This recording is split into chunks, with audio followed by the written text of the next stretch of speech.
let's start just by talking about what kind of patients you see in your practice. How do they come to your practice, and kind of the presenting symptoms, and how you work those patients up? I can start. Patients who have earlier stage disease, we actually have a multidisciplinary conference where they come through and they can see both medical oncology, radiation oncology, as well as surgery. So we review those cases because obviously the treatment has become much more multimodality. Oftentimes, the presenting symptom is dysphagia. Most of what we see in Colorado is distal esophageal and GEJ, adenocarcinoma. And so once they get a biopsy-proven diagnosis, then we review their usually PET scans and then discuss what we would recommend for them next. Yeah, that's very similar to the patient population I see. What about you, Zev, in California?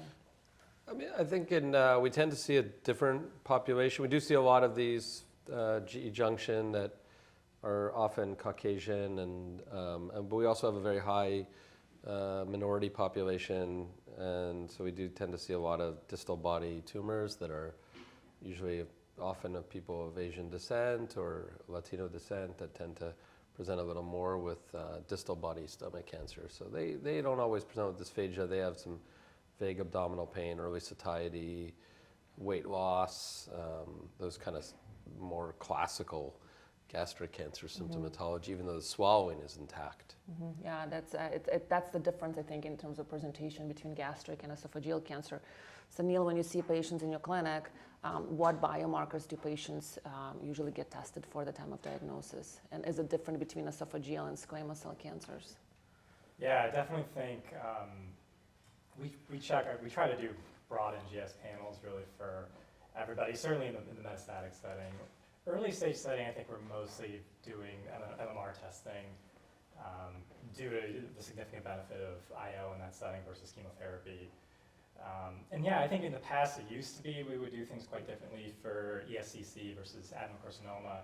But I think now, with the ubiquity of NGS testing and just the number of tumor agnostic approvals we have, and you'll still find these kind of rare HER2 positive patients that have squamous cell or other targets are still present. So I think we're kind of realizing that really looking for every biomarker and every patient, including the squamous cell cases, can still be very important.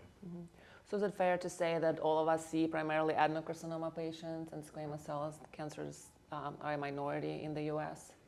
Yeah, I think we do really, we've trended down in squamous cell in the United States in the last 20 years. So I think that's true in most communities. So it makes it harder for us to even, have as much experience like we used to. Yeah, and definitely a tougher patient population to treat. I think that a lot of them come with many comorbidities as well.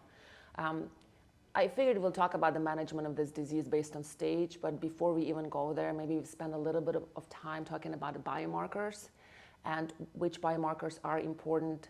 Let's talk about advanced disease. We've talked about less applicability right now in early stage, but also are any of them done reflexively in your institutions, and what's the turnaround time, and what do you have available by the time you see a patient?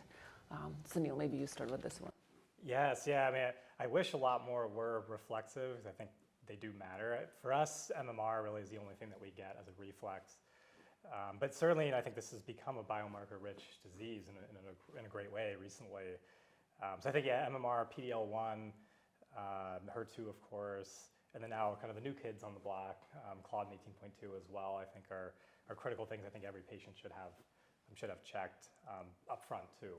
And are all these in-house testing for you, or are they sent out?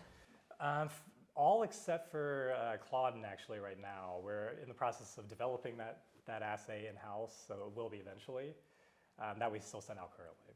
Okay. And what about you, Sunnie? So we have in-house reflexive testing for earlier disease. We do MMR, HER2, and Claudin 18.2 reflexively, just because so many of them can end up becoming metastatic and spread. So we do that and like to have that prepared. For patients with advanced disease, I usually will send out for broad NGS testing because We just also want to see if there are any clinical trials that could be available to them. And also the rare, the BRAF mutation, the NTRK fusion, you want to catch those.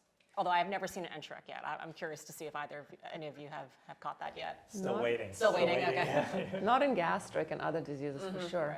Right. Zev, do you have all of these results available to you when you meet a patient for the first time, or does it take some time to get these?